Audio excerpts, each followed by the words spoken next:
అనేక శతాబ్దాలుగా కొన్ని వ్యాధులు అకస్మాత్తుగా ప్రపంచంలో కనిపిస్తాయి. 2019కు ముందు కరోనా వైరస్ పేరు ఎవరూ వినలేదు. అయితే హఠాత్తుగా కనిపించిన ఈ వైరస్ ఒక్కసారిగా యావత్ ప్రపంచానికి సోకింది. భారతదేశం కూడా దీని బారిన పడింది. ఆ తర్వాత తరచూ కరోనా అనే వేరియంట్స్గా రూపాంతరం చెంది విరుచుకుపడుతూనే ఉంది.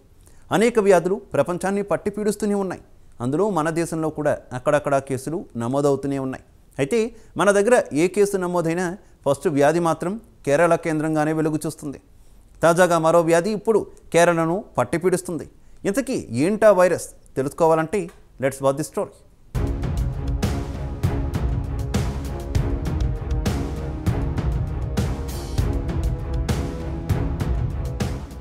మొన్నటి వరకు కరోనా వేరియంట్, రోజుకో వ్యాధితో కలవరపడుతున్న కేరళ. ఇప్పుడు మరో కొత్త వ్యాధి, చిన్నపిల్లలపై మమ్స్ అటాక్. ఒక్కరోజే 190 కేసులు నమోదు. హై అలర్ట్ ప్రకటించిన కేరళ ఆరోగ్య శాఖ.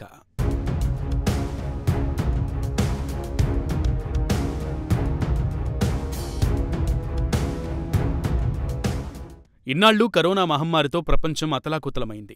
దాని తర్వాత కొత్త వేరియంట్లు పుట్టుకొచ్చి భయభ్రాంతులకు గురిచేశాయి. ఇప్పుడు తాజాగా కేరళలో వ్యాపిస్తున్న మమ్స్ వ్యాధి జనాలను వణికిస్తోంది.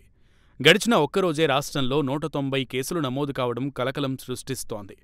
అయితే ఇక్కడ 5 ఏళ్ల నుంచి 15 ఏళ్ల మధ్య వయసున్న పిల్లలు ఎక్కువగా ఈ వ్యాధి బారిన పడుతున్నట్లు తెలుస్తోంది. దీంతో వారి దవడలు వాపునకు గురవుతున్నాయి.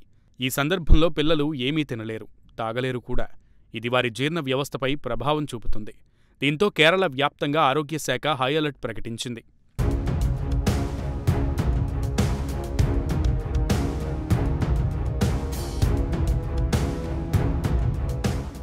కేరళలో చిప్మక్ చీక్స్ వ్యాధి రోజురోజుకు ముదురుతోంది. గవదబిళ్లల్లాగా పిలుచుకునే ఈ వ్యాధి బారిన పడుతున్న వారి సంఖ్య కూడా పెరుగుతోంది. ఒక్కరోజులోనే 190 కేసులు బయటపడడంతో వైద్యశాఖలో ఆందోళన పెరిగింది. మార్చి నెలలోనే 2505 గవదబిళ్లల కేసులు నమోదయ్యాయి. ఈ వ్యాధి విషయంలో ప్రజలు అప్రమత్తంగా ఉండాలని ఆరోగ్య మంత్రిత్వ శాఖ హెచ్చరించింది. అధికారులు చెబుతున్న దాని ప్రకారం గత 2 నెలల్లో మొత్తం 11,467 గవదబిళ్లల కేసులు నమోదయ్యాయి.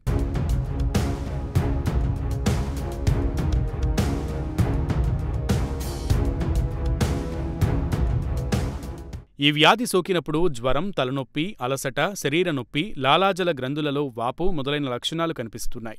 మమ్స్గా డాక్టర్లు పిలుచుకునే ఈ వ్యాధి సోకినప్పుడు బాధితుల బుగ్గలు వాచినట్లు కనిపిస్తాయి. కొన్ని సందర్భాలలో ఈ వ్యాధి లక్షణాలు బాధితులలో 2-3 వారాల తర్వాత కనిపిస్తాయని డాక్టర్లు చెబుతున్నారు. పారామిక్సో వైరస్ అనే వైరస్ కారణంగా మమ్స్ వ్యాధి వ్యాప్తి చెందుతుంది. ఇది బాధితుని నోటి నుంచి వెలువడే నీటి బిందువుల ద్వారా వ్యాపిస్తుంది. ఇది అంటురోగం. ఒక వ్యక్తి నుండి మరొకరికి ఈ వ్యాధి వ్యాప్తి చెందుతుంది.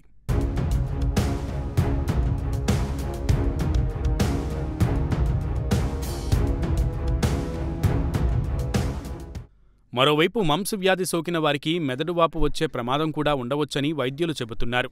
కరోనా సమయంలో ఎలాంటి జాగ్రత్తలు తీసుకున్నారో ఇప్పుడు కూడా అలాంటి జాగ్రత్తలు తీసుకోవాలని వైద్యాధికారులు చెబుతున్నారు. తప్పనిసరిగా మాస్కులు ధరించాలని, ఎప్పటికప్పుడు చేతులు కడుక్కోవాలని సూచిస్తున్నారు. ఇమ్యూనిటీ పవర్ తక్కువగా ఉన్నవారికి ఈ వ్యాధి త్వరగా సోకుతుందని నిపుణులు హెచ్చరిస్తున్నారు. గవదబిళ్లలు యాంటీబయాటిక్స్తో త్వరగా నయం కాదు. చికిత్స కొద్ది రోజుల పాటు కొనసాగుతుంది.